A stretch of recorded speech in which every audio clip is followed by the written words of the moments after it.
Hey, welcome everyone to another episode of Geek Bytes podcast. This is episode 71 of the podcast. I'm Ramon Mejia. I'm Edgar Acosta. And every single podcast, we bring you the roundup of the week's best geek and tech news. And we discuss that news and, of course, anything else that we are interested in that week. In Geek News this week, we'll talk about, of course, Pokemon Go, Evolved free-to-play, the permanent Snapchat, the new Iron Man, or woman, and much, much more. Let's begin our show, though, with Geek News.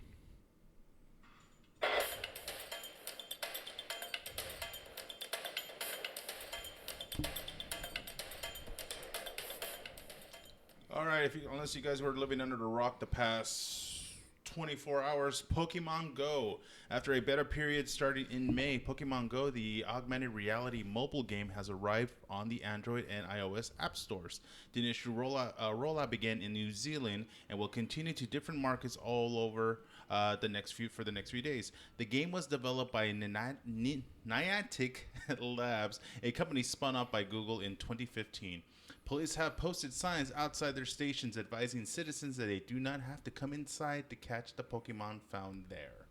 And that's just one story of Pokemon-related craziness. Absolutely. Just one story. What have you heard? Oh, yeah. There have been several stories, police saying, don't come inside unless you have a police thing. You can catch the Pokemon from outside. Other stories are people crossing neighbors' boundaries, trying to get rare Pokemon.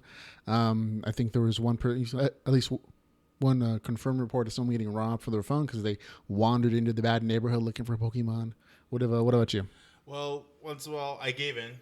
I had to download it and see for myself on it, so I gave in. I know you gave in. Yep, but very early. It was funny on your part because you're not a really going outside, venturing kind of person. I'm an indoor kid, folks. Yeah, usually you're an indoorsy kind of guy. Not sheltered. Just prefer not to leave if you don't have to. But I gave in. Been around different neighborhoods of my own to figure out how to play how to catch. I haven't been to the gyms yet. I haven't leveled up yet, but it was interesting. But hearing the stories wise, of course, there's the bad neighborhood one. The most recent story that I just shared on my Facebook was a person found a dead body from just. That's what happens when you go wandering around places nobody normally goes. You find things you're not supposed to. I'm just wondering. I know it's gonna happen. If not, it's happening right now too.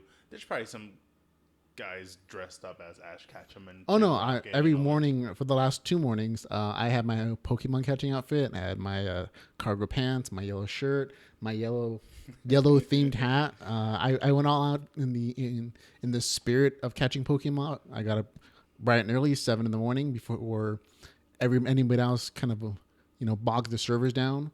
Walked around my neighborhood, got all those Pokestops, caught all the Pokemon. I got to level 5 this morning, attempted to conquer our local gym, Pokemon gym, and I failed. But I did, make the challenge. I fought Pokemon, and, the gym master came out ahead, unfortunately, but we'll try again later on tomorrow probably. But I find it a very interesting thing because the game itself isn't quite like the Pokemon games or the card systems. It is more focused on getting you out on the street, walking around. It rewards you for walking and levels you. And you're not going to find Pokemon just sitting around your house unless you have a special item that draws them to you. The scent thing or the incense. Yeah. But it's been a fun experience. I've enjoyed it immensely. Have you enjoyed playing around with it? So far, I just haven't got around to actually the walking part. Yeah. Because of my work schedule. So eventually, once on my days off, I'll probably venture out. But it makes it kind of funny now because now you are literally the character. All that's missing is a GPS signal of an overhead shot of you being the little character, kind of like that, walking back and forth. Yeah, and if you watch the video version of the podcast, is recorded on our Facebook page or on our website. You can actually see I'm playing currently some of the screenshots that I've taken of my adventures capturing Pokemon. I have a Sandshrew that appeared on my dinner table that I caught. A Mankey just wandering around the neighborhood. My Ponyta playing in the street. Yeah. Trials and traffic accidents. A Dodo just hanging around at a local pizza shop. Plenty of fun things for you to watch if you want to, check out some of my personal adventures watching Pokemon. But it's a fun game, and it kind of shows where augmented reality is kind of going. This is ideally something that Google Glass would also be able to do in the future at some point.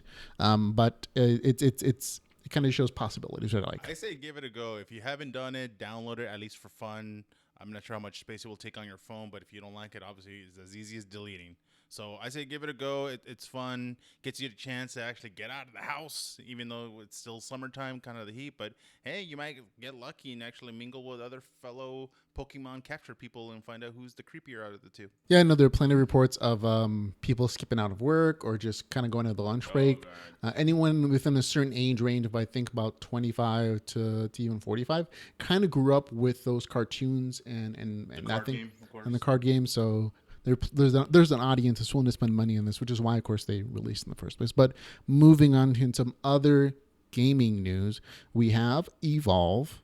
Evolve, which is actually a previously published 4 versus 1 multiplayer game, has already been launched, and it's going free to play at this point. If you've never heard of the game, it didn't get stellar reviews in its initial run, but I always like the idea of it. Evolve is a game where 4 people play hunters and they try to capture and kill a monster. The 5th player actually plays the monster that they're trying to capture, and that character's objective is to kill the creatures, eat the local wildlife to evolve and become a stronger creature. And so it becomes this game of cat and mouse where the players have to decide whether they want to go after the monster initially or if they want to level themselves up first. And it's a huge multiplayer 4-on-1 versus battle thing, and it's an amazing idea of a different way of combining cooperative and versus playing, and I always loved the concept of it. It looks good. It looks almost very similar. Does it use the Unreal Tournament engine? It does use a wonderful engine. I'm not sure which one it is, though. But either way, it looks really good. Made by 2K, so it's awesome. Right now, there's quite a bit of game-related awesomeness happening. Real quick relating. If you happen to have an Xbox One, Xbox 360, a PlayStation, there's a great sale going on. So there's a lot of great games happening. So take advantage of it. Some of them are even up to like 75% off.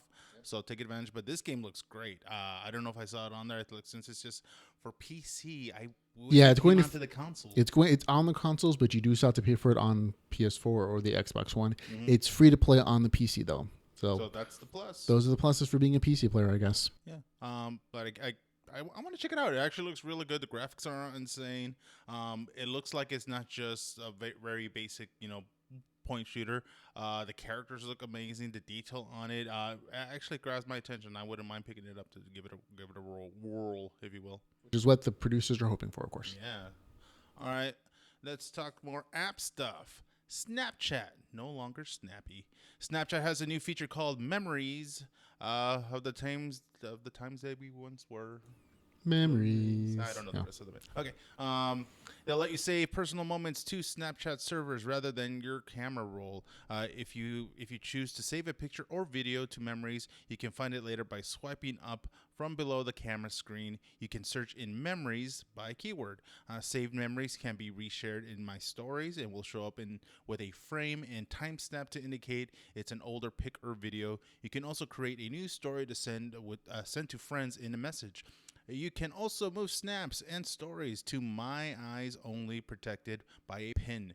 Memories will roll out over the next month or so.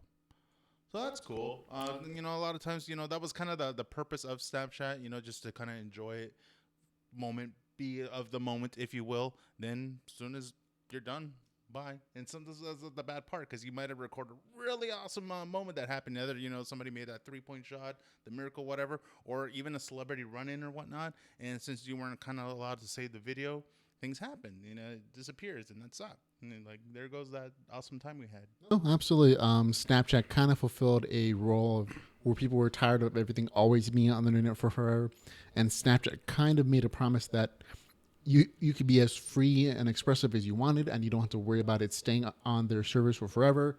You could always save it to your own phone if you really wanted to. But now they're kind of changing their tune as their demographic gets older. Their demographic is saying, we want to keep our memories a little bit longer, the same way we do on Facebook or Twitter or whatever. And I think that's why they're making these changes. Again, it's totally optional. You can still use Snapchat the same way you did previously.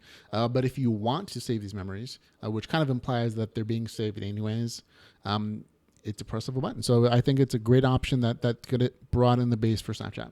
Oh yeah, because I think I think the joke slash rumor was when Snapchat first started, it was a way for like people to literally send out their dick pics and naughty videos and stuff like that, and they would disappear, so it would be all right. I could show you my boob, and you'd be like it goes away. But now they can keep that boob and forever enjoy that boob.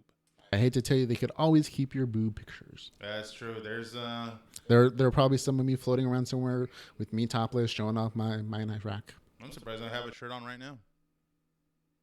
I am too. Moving on to our next tech story, though, we have the Robo Glove. The Robo Glove is actually a motor assistant glove designed to let astronauts carry out mechanical repairs without suffering muscle fatigue, and it's making its way to Earth. This is, again, a NASA product originally. The technology was developed by NASA in cooperation with General Motors in 2012 for the NASA expeditions. But it has been licensed to a different company called Bioserver Technologies, which is a Swedish medical technology firm. The glove uses actuators and artificial tendons to mimic the muscles of the human hand and is an example of soft exoskeleton technology, lightweight devices that augment the wearer's strength and endurance.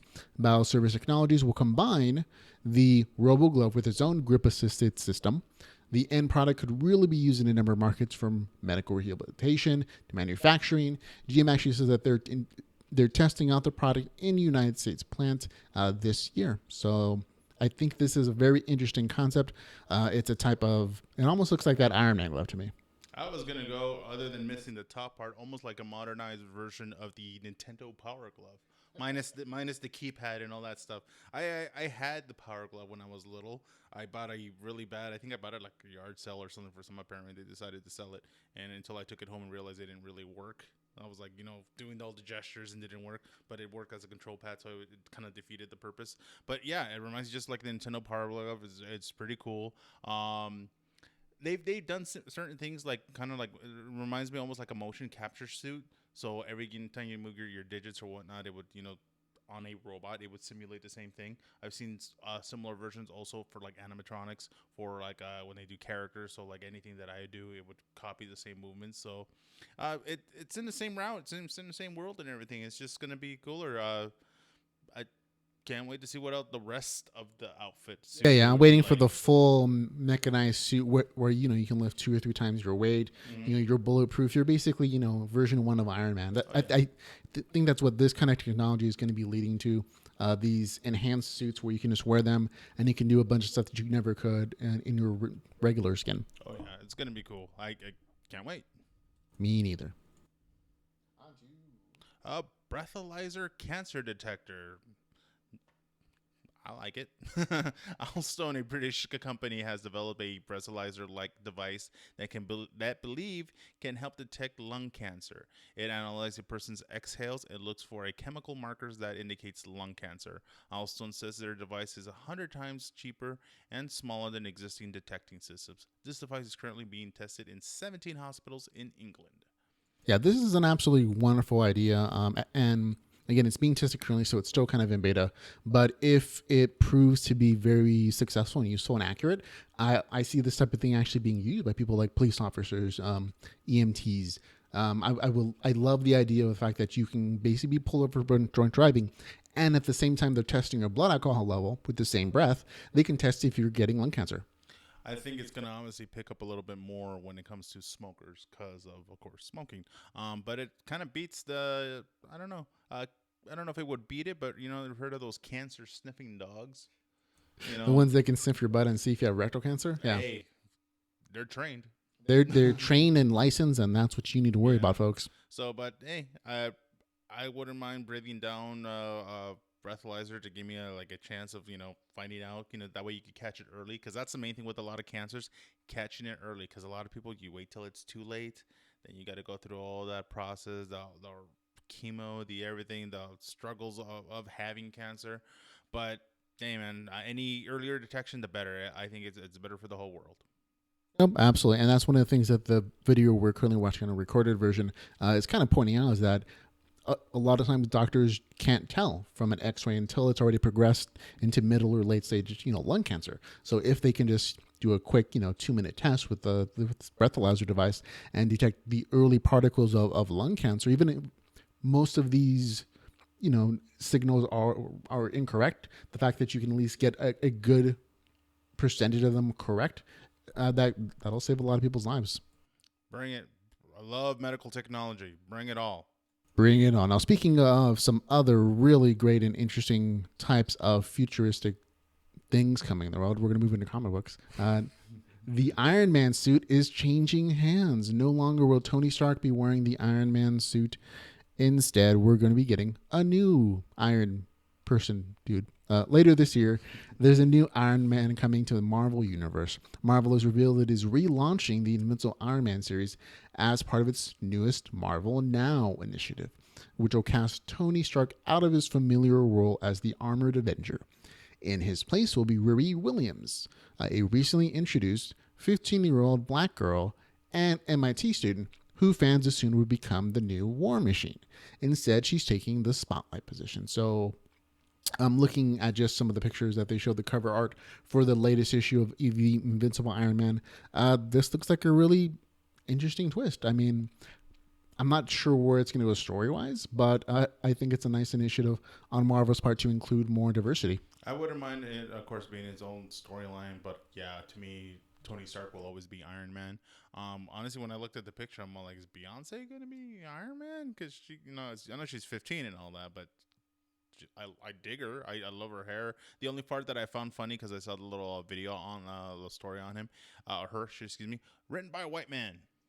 Yes, so and not that white men can't tell other stories, but it is a little disingenuous. I think. I think there are plenty of black women writers who could have also told the story. Exactly, but either way, shout out and props to him for writing her into the storyline. I just don't know if it's going to be a weird role reversal. Obviously, I need to read the story to find out what's going to happen with the story with the War Machine character, the rest of them. I love the diversity of the characters. It's not just like they've obviously done it with Nick Fury. Crossing over genres. That's why I wasn't sure what was going to happen with like other characters. Of course, we got Miles Morales or. There, of course, the Kingpin also in the old Ben Affleck Daredevil version. I like to. So he did. He went to the guy who was in the something. Yeah, that big guy who died unfortunately. Yeah. But he was that Michael Clark Duncan. Michael Clark Duncan. There you go. But yeah. I want to see more. There is this other. If you get a chance to check on our website, there might be a link on where they have like a almost like a portrait style poster of course, this new Iron Man girl in a weird, funky version. It almost looks like the Mach 1 kind of Iron Man, but they also, of course, show Miles Morales, the female Thor, all these other kind of variety of the characters that you're used to, but taking a little bit of a new shape of, either gender or race swapping, which is not a problem with me at all. No, there's been plenty of fan art over the years of your classic Marvel characters with different ethnicities or in different style outfits, Native American and crossed over with whatever, or alien tech, so there's plenty of precedent for the fans saying that they want this type of thing. But this is the first time that a major character like Iron Man is not wearing his own suit. And, I think it's cool. Yeah. There's more characters. There's the Asian Hulk. And God, there's another one I can't even put my name on, finger on, but check them out. Marvel, check them out. All right, more character-related news. Star Trek Beyond's Mr. Sulu is gay? What? Don't think he's going to be choking down on smoking any poles anytime soon, but Star Trek Beyond writer Simon Pegg is paying homage to one of the series' most beloved characters, George Takei, by introducing the character as gay, according to the Herald Sun. In an interview with the Australian newspaper, John Cho will reprise the role as Sulu in Star Trek Beyond. Said that it was writer Simon Pegg's decision to make the character gay as a nod to Takei. Cho has appreciated that they weren't making a big deal out of it, even though it was a momentous occasion. Cho added that he hopes, as even more progress is made into LGBT issues, that people won't politicalize one person's orientation. Yeah, no, this is a very interesting story because Simon Pegg, who's been writing these Star Trek movies, and he's a huge Star Trek fan, of course. He did it as a nod to George Takei, and he's like, yeah, it's not a huge deal within the story. He just is. They might mention it briefly, but it's assumed that in the future, with the United Earth Federation, that people are pretty tolerant about each other's differences at this point. Um, Now, George Takei had a different opinion on this. Did you hear what he I thought about it? heard he said according to the original version, he kind of wished that he just kept him as a straight character because that's how he was originally written. But I'm sorry, George, when you're going like hello and being all those like giving not exactly glitter and rainbows and on stuff that kind of When your face is kind stereotypical. of synonymous with that character, and like you as a real person are openly homosexual, then I see Simon's Pegg's view of like you are your character to him Yeah, there we sometimes, go. and Mm-hmm. that association is strong. Like it carries over in the screen. I think a lot of people might have actually thought that, oh, this character in the original Star Trek might have been secretly gay, and they Yeah, just never said anything about it. and especially that era, not just the world of the future sci-fi ones. Also, what was it, 60s, 70s when the original Star Trek? Like, yes, gay people. Well, gay people have all been around, but in modern Hollywood, it wasn't kind of really smiled upon to be out loud and proud. Depending on where you were working, It was especially. hiddenly accepted. Like people understood and they knew, especially in the liberal Hollywood. Mhm. It just wasn't, on the big screen Especially for their main where characters. people were gonna see it, unfortunately. And I understand George K's point of view as well, in that his character does not need that, True. to benefit him. Exactly. It's not something necessarily beneficial to character or changes it at all. And so I get both sides' view, but I tend to side with Simon Pegg a little bit on this one. Yeah, with me, the only bad part I kind of like disappointed on it. They should have done it from the beginning on the first episode, even if he had like just a little to his boyfriend, whoever. But instead, hey, let's wait till a third movie or whatever movie to do it. I think Simon Pegg wrote the very first one, Oh, so that might have been what it is. And like I said, it's just kind of nod, like the actors and the writer and even George Takei was like, it's not really a huge deal. This is just you asked me, so here's my opinion on it. So it's not. I don't see being like a huge moment in the franchise. Like, oh, this is it. He's out loud and proud. It's just he's a human. He's a person. He just happens to prefer one gender or in the have a bedroom over the relationship other, and with it's another not one just like him. not that huge of a deal as I'm far as just story goes. like, I don't care if it's straight or being gay or whatever, but I wonder if his lover, if you will, boyfriend, whoever they're gonna have on the show to acknowledge that he's gay. I wonder if it's gonna be an alien race creature. Well, that's a very good point. I'll have to watch the movie to find out, of course. Yeah, because if people can hook up with Vulcans and green chicks and all these other kind of Yeah, multi-technicals. Kirk had no Yeah, no man. problem with going across the alien barrier. So All about interstellar strange yep, exploring strange new worlds doesn't just mean planets, folks. buttholes. Okay, moving on to our last bit of entertainment news. We have Double Dare. It's coming back. If you're familiar with this 1990s ish Nickelodeon show, it was personally one of my favorites watching as a kid. And Nickelodeon will be bringing it back for one night only. One night only. At San Diego Comic Con International. It will actually be hosted by the original host, Mark Summers, according to Entertainment Weekly. And it'll be a special one-night event on July 22nd. And if you're there, send us some pictures, see if you can get on the show. Hopefully they're going to change it up so it's a little more Ninja Warrior style It's and for the less kids, kid. though, man. Well, if it's at San Diego Comic-Con, Then it's gonna be there aren't going to 30-year-olds. be, yeah, it's 30-year-olds. So I'm hoping they're going to, juice it up, make it like more Ninja Warrior style or something instead of just these little, sand pits. We're currently watching on our screens a small clip version of some of the original obstacles in Double Dare, and looking at them in hindsight, these are hilariously simple and easy and cheesy and just messy. But as a kid, they seem like the best thing in the world. It was all about the physical challenge. I hate that it's only coming back for one night. I wish they would bring it back, make it regular, because this show, along with other Nick shows like Temple Run, not Temple Run, Forbidden Temple or something like that, and other kid shows that made kids get off their asses and play. It was like I like even the Double Dare home game. Sometimes you can even mimic some of the same games. There were ones where you had like a bucket on your head and you're supposed to like launch like water balloons in it and try to catch as many as you can. And it was just fun. It was like, so even it has evolved. They even became family Double Dare. It actually united families back together. Might have broke them apart when they lost and didn't come back with the reward. But it was awesome.